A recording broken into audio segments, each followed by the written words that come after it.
Elections के अंदर रोज़ ही कोई ना कोई डेवलपमेंट हो रही है, ख़बरें आ रही हैं। तो आज हम डिस्कस करते हैं जो बात चल रही थी पीटीआई के हवाले से कि उनका जो इंतखाबी निशान है, उनकी पार्टी का निशान है बल्ला।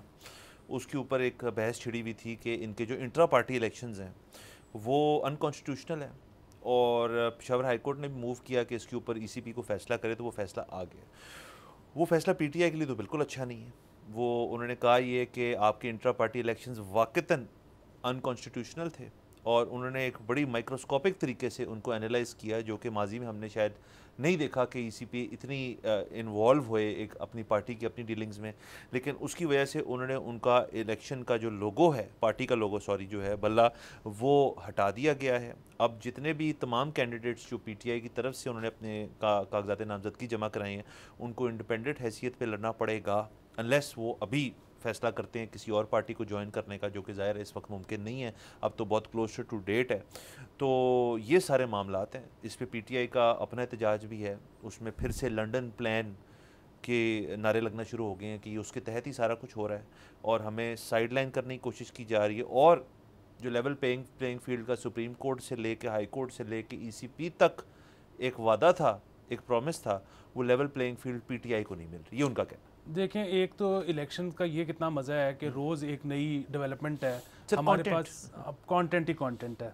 अच्छा, दूसरी चीज़ ये है कि ये बहुत बड़ा धचका है पीटीआई को, और इससे सबसे पहले तो हमने क्या सीखा कि मैंने और आपने जो पार्टी बनानी है ना, उसमें हमने पहले ही ओहदे जो रखने हैं ना वो हैं ताहियात, कि ताहियात चेयरमैन, हाँ, ताहियात सेक्रेटरी जनरल, की ये बीच में इलेक्शन वाले चक्कर में इंट्रा पार्टी पढ़ना ही ना पड़े, पहले ही डे 1 से लेके यही बंदा रहेगा। बिल्कुल, वाह वाह। अच्छा, अब ये जो हो चुका है ना, इसमें एक तो जाहिर है सबसे बड़ा नुकसान तो ये हुआ है कि अब जिस तरह खोसा साहब हैं वो कोई अपना निशान पे लड़ेंगे, वो यास्मीन राशिद हैं वो किसी, उनको कोई और निशान मिल जाएगा। अब हर बंदा जो पीटीआई की तरफ से, क्योंकि वो इंडिपेंडेंट है, तो उसको एक अपना अपना निशान मिल रहा है। तो जो पीटीआई के वोटर्स हैं उनको बड़ी डिफ़िकल्टी होगी, क्योंकि अभी तक तो सबको पता है ना कि जाके बल्ले पे लगाना है। अब ये है कि अपनी कॉन्स्टिट्यूएंसी में आपने पहले देखना है कि कौन सा बंदा है, फिर उसका क्या निशान है वो याद रखना है, और फिर आपने उस पर जाके मोहर लगानी है। ये उनके लिए जिन्होंने पीटीआई को वोट करना है। सो ये तो है पहला मसला।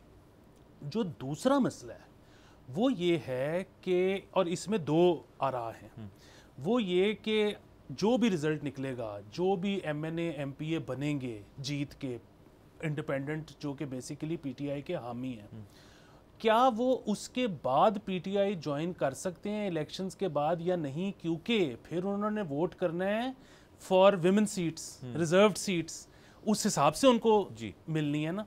अच्छा, उसमें दो आरा ये हैं कि एक तो कहते हैं कि जी कि ये पार्टी कल अदम तो नहीं हो गई, तो ये पार्टी तो अभी तक है रजिस्टर्ड, तो ये लोग सारे मिल के पीटीआई ज्वाइन कर सकते हैं।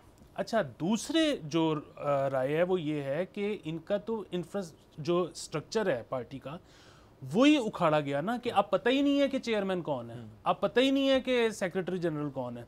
सो ये लोग पीटीआई में जमा ही नहीं हो सकेंगे इलेक्शन के बाद, और ये इसलिए वोटिंग ही नहीं कर सकेंगे अपनी रिजर्व सीट्स के लिए और दीगर के लिए। और ये वाले आपकी वाली बात पे मैं ऐड कर दूं कि ये बात तो तय है, जो 2017 का इलेक्शन एक्ट है उसके अंदर ये कि एक पार्टी जो कि लिस्टेड नहीं है एक इलेक्शन के अंदर और इंडिपेंडेंट हैसियत से कोई शख्स लड़ता है, तो वो बाद में उस पार्टी को अगर वो बन जाए तो वो ज्वाइन नहीं कर सकता। वो तो आपने खुद से बना ली ना। ये तो ऐसे है कि आप और मैं 2 इंडिपेंडेंट सीटें जीत गए हैं और उसके बाद एक पार्टी बन गई है, लेट्स से XYZ पार्टी जो है, जी हम उसमें जा रहे हैं। आप उसमें शामिल ही नहीं हो सकते क्योंकि वो पार्टी जो थी वो लिस्टेड ही नहीं थी ईसीपी के साथ at the time of elections. तो ये तो आपने जो बात की, बेसिकली उनके हाथ पैर काट दिए गए।